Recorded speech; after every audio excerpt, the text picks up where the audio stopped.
Di saya terkena autoimun psoriasis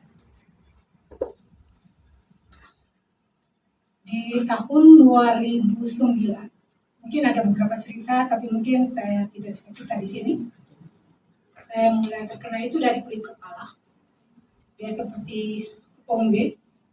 Tapi saya berpikir bahwa itu biasa, mungkin tidak cocok ya. Tidak cocok sampo. Dan berlangsung itu terus-menerus. Dan saya ke dokter kulit. Di situ saya dikasih tahu bahwa pertama kali masih dikasih salep. Terus dikasih tahu terakhir loh, ibu autoimun.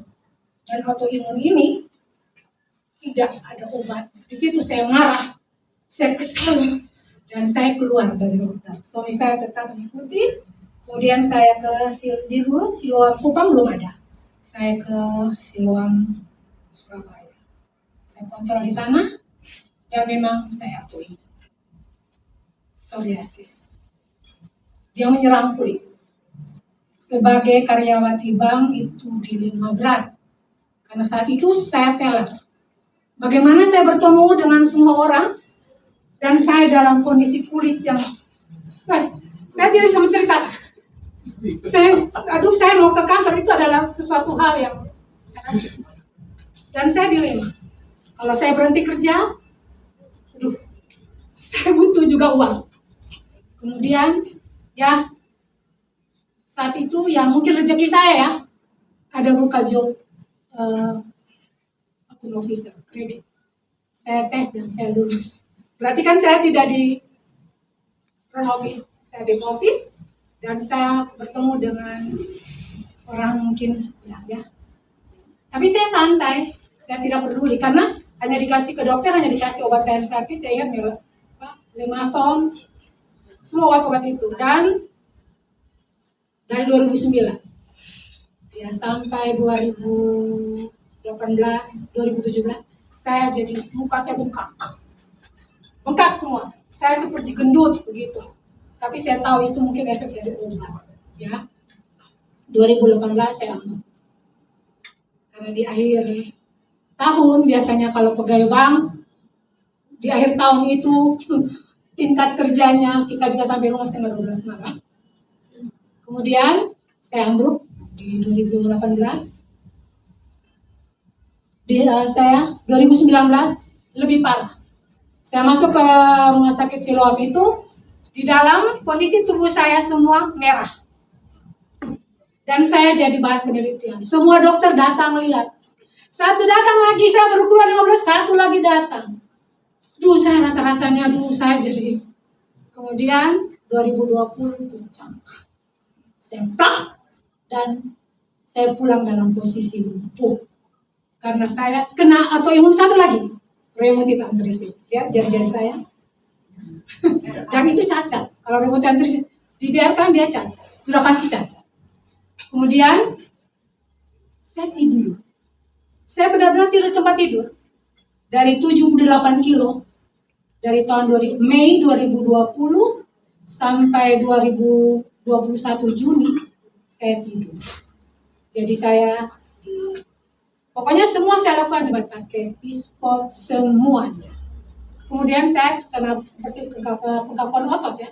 Jadi kepala saya miring. Disuap makan, ditaruh tisu atau serbet. Berapa banyak makan yang saya bisa telan ya? 43 kilo. Jadi semua suplemen. Saat itu memang baru saya tahu bahwa kesehatan itu mahal. Sangat mahal. Berapa yang kasih tahu ini bagus, saya pasti beli. Saya pasti beli. Kemudian saya pada titiknya, saya bertemu dengan Ibu Lili.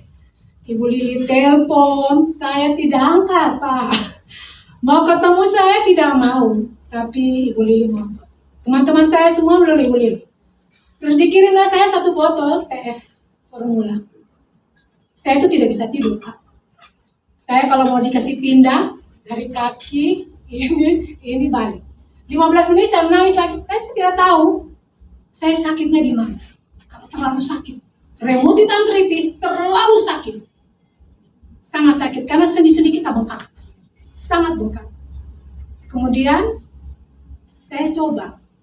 Sebenarnya saya tidak mau coba karena saya pikir saya sudah coba banyak ya. Dan 1 tahun lebih, 1,5 tahun tidak ada apa-apa. Tapi karena Ibu Lili, teman-teman saya setiap hari telepon. Jelly, su minum kok. Lu rasa ke mana? Saya tidak bisa jawab. Saya biar minum, supaya dong puas. Kalau su minum.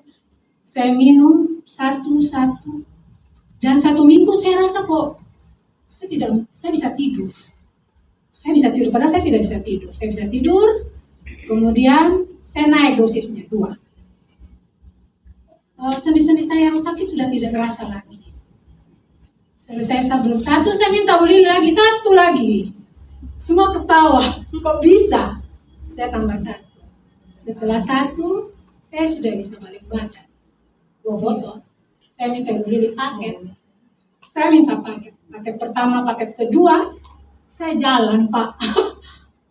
1,5 tahun saya lumpuh total. Dan waktu saya kontak ke dokter terakhir, saya pakai kursi roda. Dokter suruh saya bilang, Ibu, coba angkat kakinya. 0,5 senti saja saya tidak bisa. Saya paksa, tidak bisa.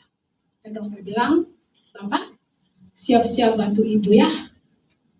Kalau Ibu suka apa, penuhi saja. Saya menangis. Saya berpikir bahwa, ini sudah saya punya hidup. Tapi saya pikir, bagaimana sih seperti itu? Saya kenal F, paket pertama, paket kedua, saya jalan. Saya ajar jalan, kaki saya taruh di suami pun kaki baru kita. Seperti dansa. Terus Ibu Lili tanya, Jili, su jalan kok? Iya, su jalan. Kemudian saya mulai jalan pagi,